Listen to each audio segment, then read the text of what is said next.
Ang hindi inasahang kampyonato ng Gilas Pilipinas sa 2023 Asian Games ating pag-usapan. Pero bago yan, kung nagustuhan mo ang ating malasuko at horror na pagbabalita sa larangan ng sports, don't forget to like, share, and subscribe this channel. Board Papa. Ang daan na tinahak ng Gilas Pilipinas sa gintong medalya ay hindi madali. Dumaan mo na ito sa butas ng karayom. May nakakatakot at nakalulungkot na pangyayari.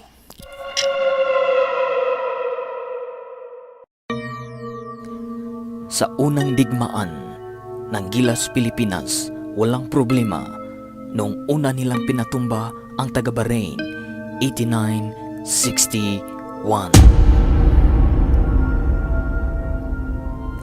At sa pangalawang digmaan na sinuong ng mga mandirigmang Pilipino, ayon sa ating nakalap na ebidensya, the first quarter against sa mga Thais, nalamangan pa sila 22-20. Pero at the end of the second quarter hanggang sa huling minuto, hindi na binitawan ng mga mandirigmang Pilipino ang kalamangan. Sa huli, panalo sa laban 87-72. Wow! At sa pangatlong digmaan na tinahak ng mga Pilipino kalaban ang Jordan, nakataya ang shortcut papuntang quarterfinals. Pero pinadapa ang mga Pilipino sa score na 62-87. Dahil dito, kailangan nilang dumaan sa butas ng karayom. Tinambakan at madali man nilang pinasuko ang kupunan ng taga-Qatar. Pero kailangan nilang labanan ang higanting kupunan ng taga-Iran para sa quarterfinals. Sa laro against Iran, dumaan muna sila sa grabing katakutan. Lamang ang mga mandirigmang Pinoy, 21 points, at malapit nang maasam ang ticket para sa semifinals. Ngunit sa huling mga minuto ay bumomba ang Iran at nadaganan ang depensa ng mga Pilipino. Sa 1 minute and 33 mark, nakuha ng Iran ang kalamangan 81-80. Pero mabuti na lang at ang dalawang kawal na sina Fajardo at Brownlee ay pumutok ng dalawang sunod-sunod na kanyon. At sa huli, nasungkit ang tagumpay 84-83. Pasok sa semifinals ang mga mandirigmang Pinoy after 21 years. Wow! At sa semifinals against sa China. Sa laban, wala nang nag-aakala na mananalo pa ang Pilipinas laban sa taga-China. Sa first hanggang sa huling minuto ng laro, alam ng nakasaksi na ang tagumpay ay maasam na ng mga taga-China. Sa laro, umabot pa nga hanggang 20 ang lamang. At dahil dito, pati ang coach ng Gilas Pilipinas na si Tim Cone ay nawala ng pag-asang manalo. Pero ang mga mandirigmang Pinoy hindi sumuko at pinaglaban ang bandera ng Pilipinas.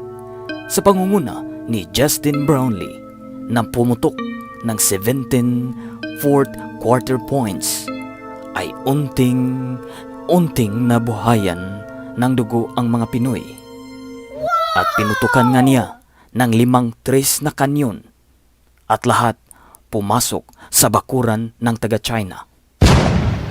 Ang isa niyang trees with 24 seconds left ay ang pumatay sa pag-asa ng taga-China na madipinsahan ang Asian Games crown.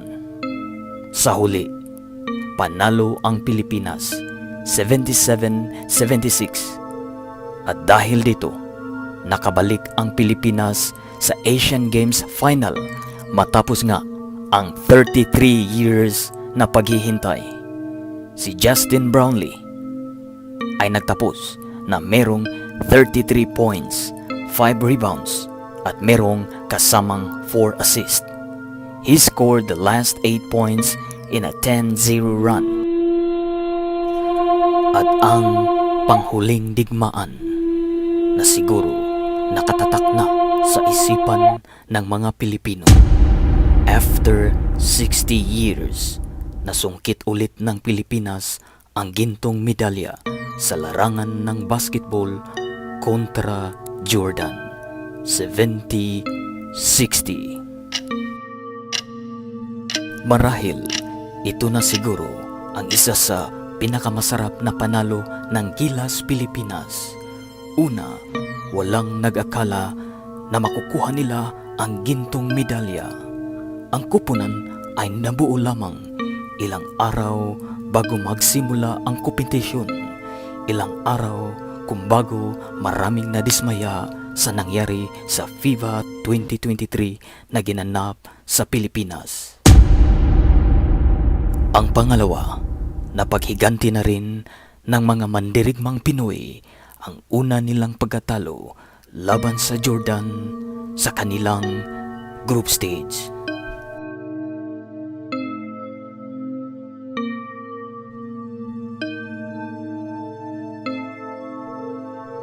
Pero bago natalo ng mga Pinoy ang Jordan, hindi naging madali ang laban. Tinabakan man ng Gilas Pilipinas with 13 points ang Jordan. Pero sa mga huling minuto ng second quarter, nalamangan ang Gilas 31-29 pabor sa Jordan. Buti na lang to the rescue si Justin Brownlee.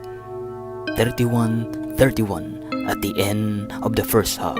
Sa third quarter hanggang sa fourth quarter ay hindi na binitawan ng mga Pinoy ang kalamangan.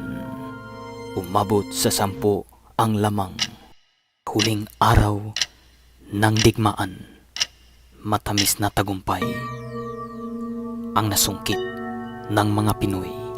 At sa huli, panalo ang mga Pinoy at naitaas ang bandera sa teritoryo ng China.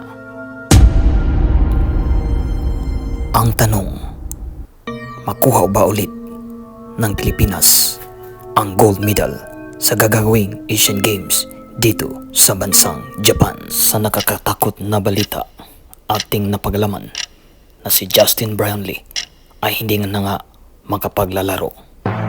Abangan na lang natin